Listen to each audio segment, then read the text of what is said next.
Hello, જાગૃત આવાજમાં તમારું સ્વાગત છે. મારું નામ છે ચિંતન અખાણી. યસ, આજે જે ટોપિક વિશે વાત કરવા જઈ રહ્યો છું એ જીટીયુના દરેક વિદ્યાર્થીઓને ખબર હોવી જરૂરી છે. અને એના માટે હું જીટીયુને પણ રિક્વેસ્ટ કરીશ અને બધી કોલેજોને પણ રિક્વેસ્ટ કરીશ કે આવી રીતે કોઈ સ્ટુડન્ટના કરિયર સાથે આપણે છેડછાડ ન કરવું જોઈએ. અને આપણે વસ્તુનું ધ્યાન રાખવું જોઈએ જેના કારણે કોઈ પણ સ્ટુડન્ટ આમાં ફસાય નહીં અને એને કોઈ જાતનું ડિપ્રેશન આવે નહીં. તો એના માટે હું આ વિડીયો બનાવવા જઈ રહ્યો છું. અને આપણે જોબની ફ્રી ઓફ કોસ્ટ પ્રિપેરેશન અને ગેટની free of cost preparation Yami મેડમની ચેનલ પર શોર્ટ ટાઈમમાં ચાલુ કરવા જઈ રહ્યા છીએ. એમાં યામી મેડમની ચેનલની લિંક નીચે ડિસ્ક્રિપ્શન બોક્સમાં અવેલેબલ છે. તમે એમાં સબસ્ક્રાઇબ કરી દેજો. તો એમાં બધી જ હવે પ્રિપેરેશન સ્ટાર્ટ થશે free of cost. Right, link નીચે અવેલેબલ છે. હવે જો એક કોલેજ છે, અત્યારે હાલ તો હું કોલેજનું નામ નહીં લઉં બિકોઝ એમાં હજુ આપણે લોકો ડિસ્કસ કરી રહ્યા છીએ સર જોડે કે આમાં છોકરાને અન્યાય ન થવો જોઈએ. શું અન્યાય થયો છે અને શું રૂલ છે, અને આ રૂલ બધા સ્ટુડન્ટ્સને ખબર હોવી જોઈએ. અને જો તમારી જોડે પણ આવું કંઈ થાય તો તમે લોકો અમારી સાથે અમારો કોન્ટેક્ટ કરી શકો છો. રાઈટ, આપણો નંબર બધા પાસે છે જ. એક એક્સ કોલેજ છે, આપણો વિદ્યાર્થી છે, આપણો જાગૃતાવાસનો વિદ્યાર્થી છે, એક્સ કોલેજમાં સ્ટડી કરે છે. બરોબર. હવે આ એક્સ કોલેજની અંદર સ્ટડી કરીને એની પ્લેસમેન્ટ અત્યારે ફાઇનલ યરમાં છે અને એનું પ્લેસમેન્ટ આવ્યું છે પી કંપનીમાં. નામ પણ નહીં લો અત્યારે. પી કંપનીમાં પહેલા પ્લેસમેન્ટ માટે આવી એ કોલેજમાં ડિસેમ્બર મહિનામાં 2024ની આસપાસ પી કંપની પ્લેસમેન્ટ માટે આવી. અને આ કંપનીનું પેકેજ હતું 6.5 lakhs.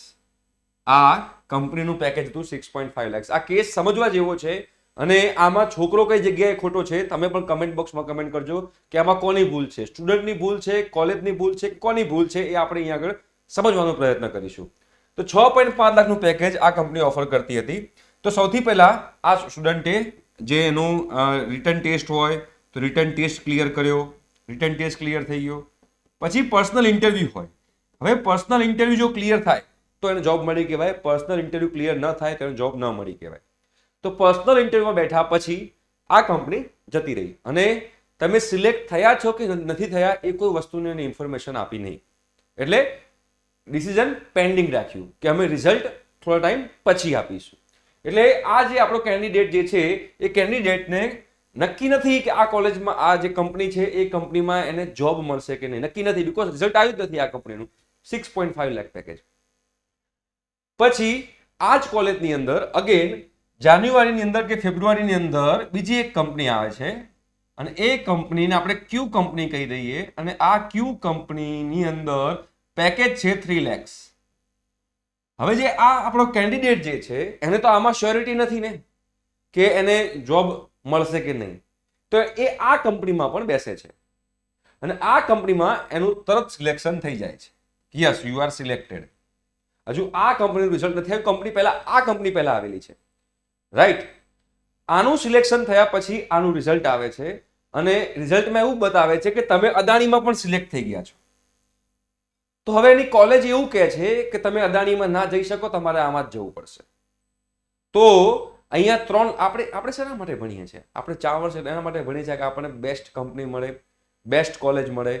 બરોબર, કોલેજમાંથી આપણે સારી કંપનીમાં જઈએ, બેસ્ટ સેલરી મળે, જેના કારણે આપણે આપણા પેરેન્ટ્સને સપોર્ટ કરી શકીએ, આપણે આપણી ઈચ્છા, મમ્મી પપ્પાની ઈચ્છા બધું પૂરું કરી શકીએ. રાઈટ.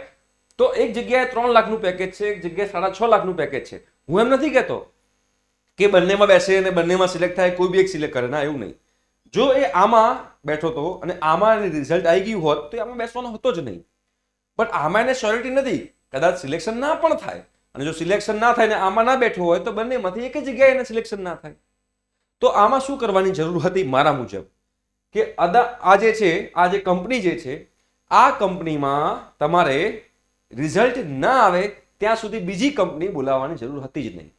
યા તો તમે બીજી કંપની બોલાવો છો તો સ્ટુડન્ટ્સને એટલી છૂટ આપવાની જરૂર હતી કે તમે આ કંપનીમાં સિલેક્ટ થશો કે આ કંપનીમાં સિલેક્ટ થશો, બંનેમાંથી કોઈ બી કંપનીમાં સિલેક્ટ થશો, તમે લોકોને ઓપ્શન મળશે કે તમે બંનેમાંથી કોઈ પણ કંપનીમાં જઈ શકો છો. હા, જો એવું હોત કે પહેલા ક્યુ કંપની આવી હોત, એટલે કે પહેલા આ કંપની આવી હોત અને પછી બીજી કંપની આવી હોત, એટલે કે આ કંપની આવી હોત, તો પછી કમ્પલસરી બાય ડિફોલ્ટ જે પહેલી કંપની એને આપી હોય એમાં એને બેસવું પડે. બટ આમાં તો પહેલી કંપની જે છે એ સારી કંપની છે, જસ્ટ રિઝલ્ટ ડિલે થયું છે. એ રિઝલ્ટ ડિલે થવાના કારણે એને આ જે બીજી કંપની છે એમાં બાય ડિફોલ્ટ કમ્પલસરી જે છે જોબ લેવી પડશે. તો શું આ કેટલા અંશે વ્યાજબી છે? ઇવન તમે લોકો તમારી કોલેજમાં સ્ટડી કરી રહ્યા છો તો ધ્યાન રાખજો કે આ રૂલ જે છે એ રૂલ આ ઘણી બધી કોલેજોમાં છે, રૂલ ખોટો નથી. બીકોઝ દરેક સ્ટુડન્ટ દરેક જે કંપની હોય એમાં બેસવાનો ટ્રાય કરતો હોય છે.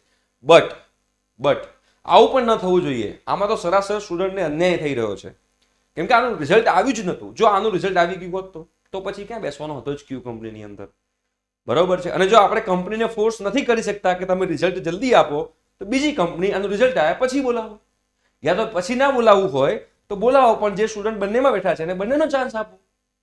એવું તો ના કરાય ને કે હવે તારે આમાં જ બેસવાનું, એવું તો આપણે કહી ન શકીએ ને. બીકોઝ આમાં કોઈનો ફોલ્ટ નથી, ના કંપનીનો ફોલ્ટ છે ના સ્ટુડન્ટનો ફોલ્ટ છે. તો આમાં આપણે સ્ટુડન્ટને ચાન્સ આપવાનો છે કે બેટા આમાં સર્કમસ્ટાન્સીસ એવા ક્રિએટ થયા છે જે સર્કમસ્ટાન્સીસના કારણે તારે બેમાંથી જે પણ સિલેક્ટ કરવી કરી શકો. વિચારો કે આપણો જ વિદ્યાર્થી જ્યારે સારા કરિયર માટે મદદ માગી રહ્યો હોય અને કોઈને મદદ કરવા તૈયાર ના હોય, એમના પેરેન્ટ્સ બહુ જ બધી રિક્વેસ્ટ કરી રહ્યા હોય પણ કોઈ મદદ કરવા તૈયાર નથી. હવે જે કોલેજમાં આ બનાવ બન્યો છે, હવે એ જ કોલેજના જો પોતાનો સન કે ડોટરને જ આવું થયું હોત તો આપણે કંઈ ખોટી ડિમાન્ડ તો નથી કરી રહ્યા, કોઈ ખોટી ડિમાન્ડ નથી આની અંદર. આ જેન્યુઅન કેસ છે. તો તમે રૂલ્સ તમારા કોલેજમાં બનાવો. મને જીટીયુને પણ રિક્વેસ્ટ છે કે તમે આ બધી વસ્તુ ઉપર ધ્યાન રાખો. આપણો મેઇન એમ છે કે આપણા વિદ્યાર્થીઓને સારી પ્લેસમેન્ટ મળવી જોઈએ. વધારે પેકેજ મળશે તો એ જ ખુશ થવાનો છે અને તમારા જ કોલેજ વિશે વધારે નામ બોલશે કે ના જોરદાર કોલેજ હતી, મને આટલું સારું પ્લેસમેન્ટ મળ્યું. આ જ સ્ટુડન્ટ પછી બહાર નીકળીને કોલેજ વિશે ખરાબ બોલશે, આપણી યુનિવર્સિટી વિશે ખરાબ બોલશે કે મારી જોડે તો આવું થયું. તો આપણે એક જેન્યુઅન એક રૂલ્સ બનાવવા જોઈએ.